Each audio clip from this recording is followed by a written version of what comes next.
We were filled with excitement when we visited Cambodia in March 1975. It was a time when the great historic battle, the decisive battle of the Cambodian people to liberate Phnom Penh and all of Cambodia, was rolling forward irresistibly to victory. There, we witnessed a moving scene of an intense struggle by the Cambodian army men and civilians who are doing everything for the liberation of their motherland. This film is but a fragment of the shots we took during our brief stay. The triumphant war waged by the heroic Cambodian people for 5 whole years under the guidance of the correct line of independence, initiative, and self-reliance and of the People's War has added a most brilliant chapter to the history of Cambodia. A new Cambodia has now emerged in the East.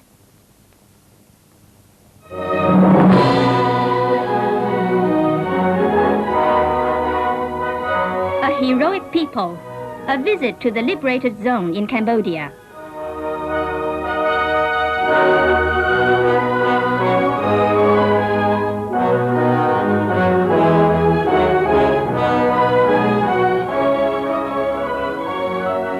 Angkor, a historic site of great magnificence, is the pride of the Cambodian nation.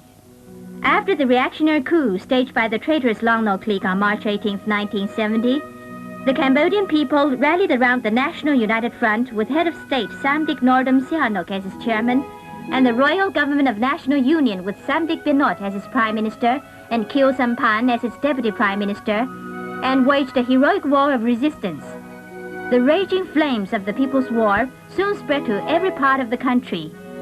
Now, liberated Angkor stands like a steel giant in front of the enemy.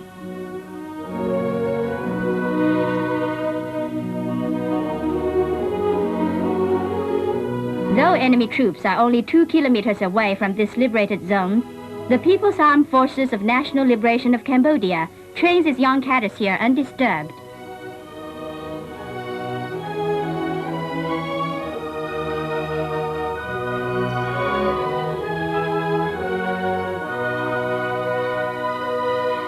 Angkor fights on in glory.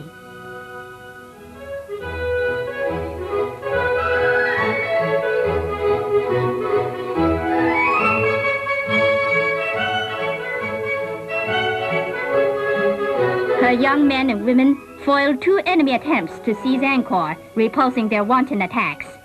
They solemnly pledge, to defend Angkor is to defend our national honor and safeguard the sovereignty and dignity of the motherland. We will defend her like the apple of our eye.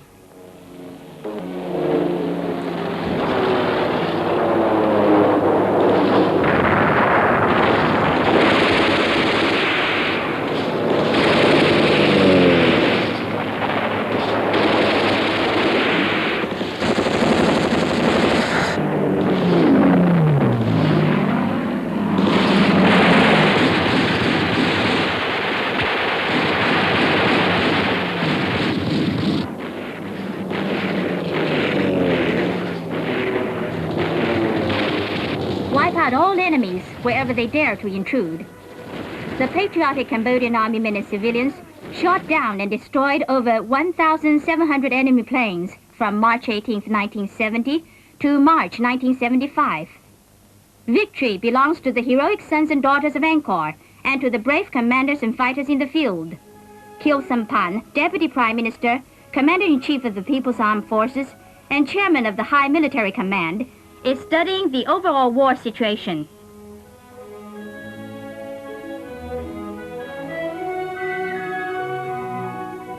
He and Sat Lut Sao and Nung Jie, both Vice Chairman of the High Military Command, work out a plan of operations, the blueprint for victory. Guided by a correct military line and using correct strategy and tactics, the People's Armed Forces are winning brilliant victories on all fronts. Men and women fighters of the people on all fronts are marching forward victoriously on this land of heroes. Each of the 7 major strategic highways has witnessed their heroic exploits. By the end of 1974, they have blocked all roads leading to Phnom Penh.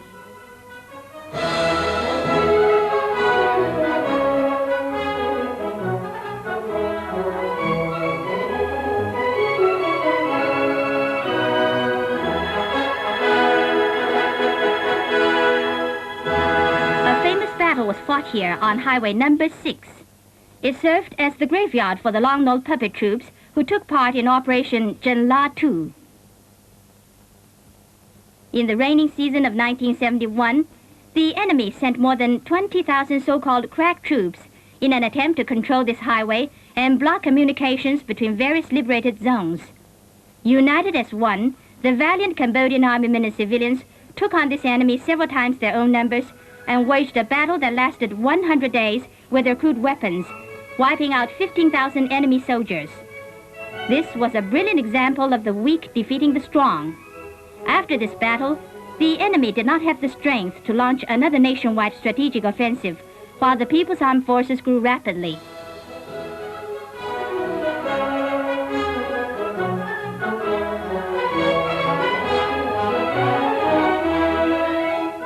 Long Nol is indeed a good quartermaster.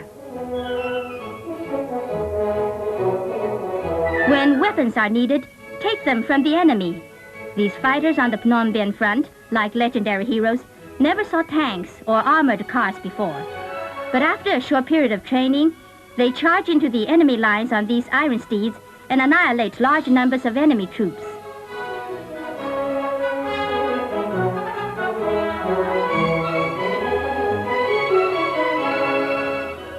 These jeeps came also with the compliments of the quartermaster Long Nol.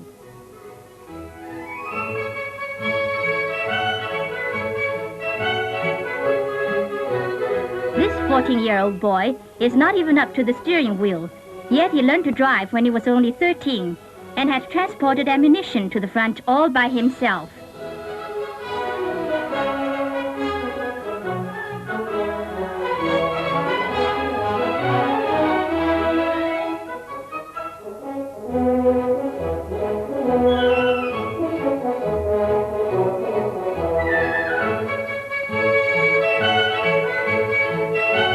He is busily driving on the raging southwest front. There are many heroic youngsters like him on the battlefields throughout Cambodia.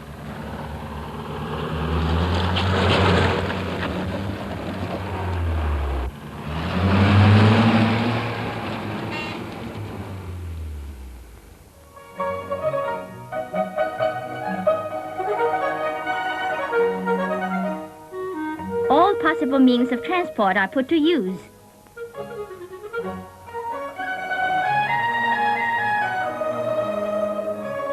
Even elephants do their bit for the war effort.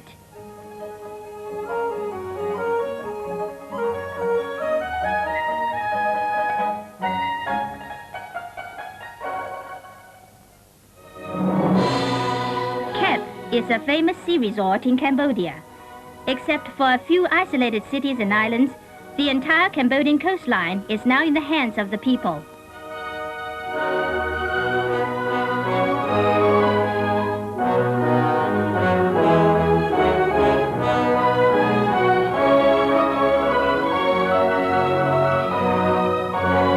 Or 3 kilometers from here, there's an isolated island called Rabbit Island, where a small band of enemy troops are still entrenched.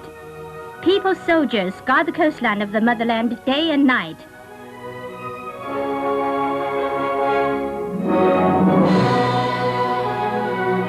Like this isolated island, all strongholds under the temporary control of the Long Nol puppet troops are already surrounded by the vast ocean of the people.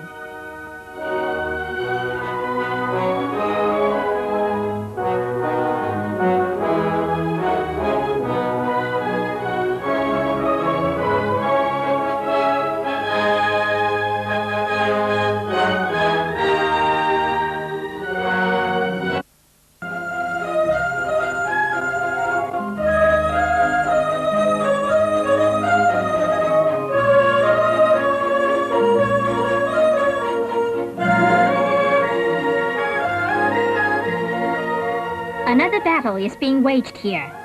A gigantic mass movement to build water conservancy projects unfolds vigorously in the rear areas of the liberated zone in Cambodia. All over the liberated zone, thousands of people are working on water conservancy projects. The commander of the Angkor Siem Reap front works shoulder to shoulder with the masses.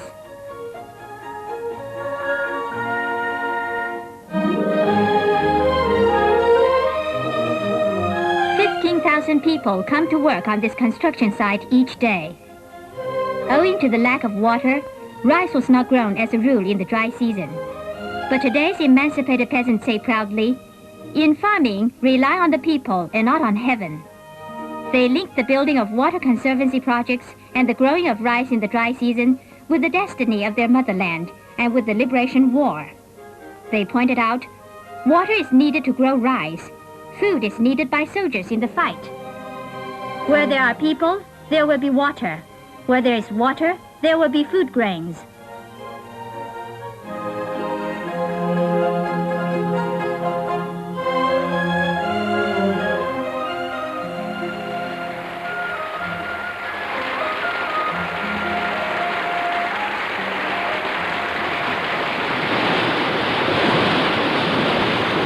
Water flows in abundance as the people have willed.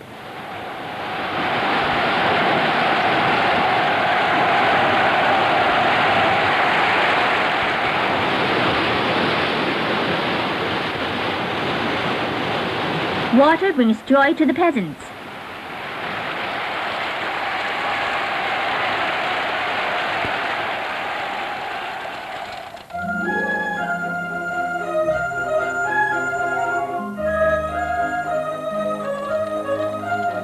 After the baptism of fire in the 5 Years Liberation War, profound changes have taken place in Cambodia's rural areas.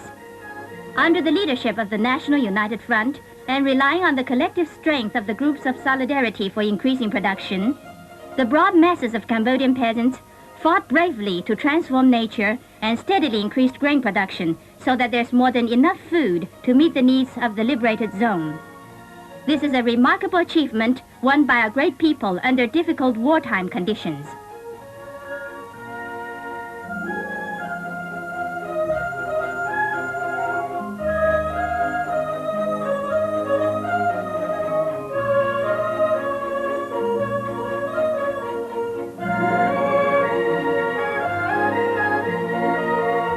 The yearly increases in grain production have substantially augmented the ability of the liberated zone to support the war effort, improve the people's livelihood there, and further consolidated the liberated zone.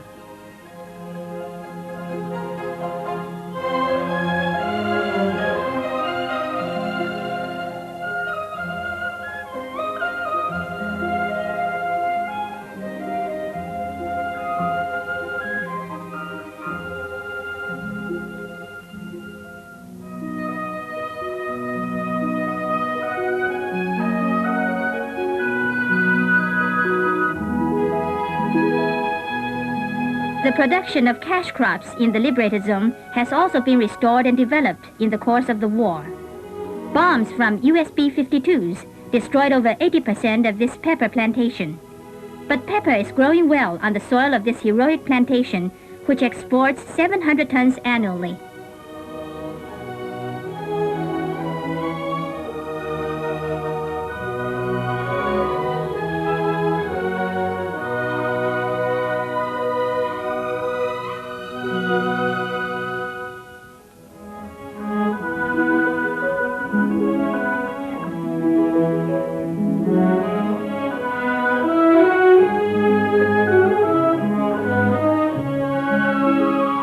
People's rubber plantations present a scene of great prosperity.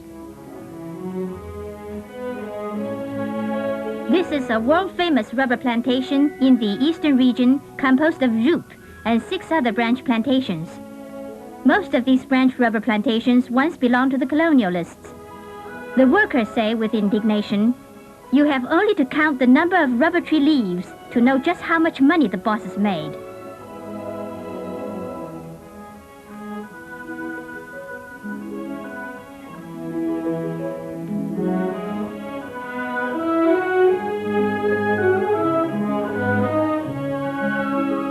Today, the people are masters of the rubber plantations.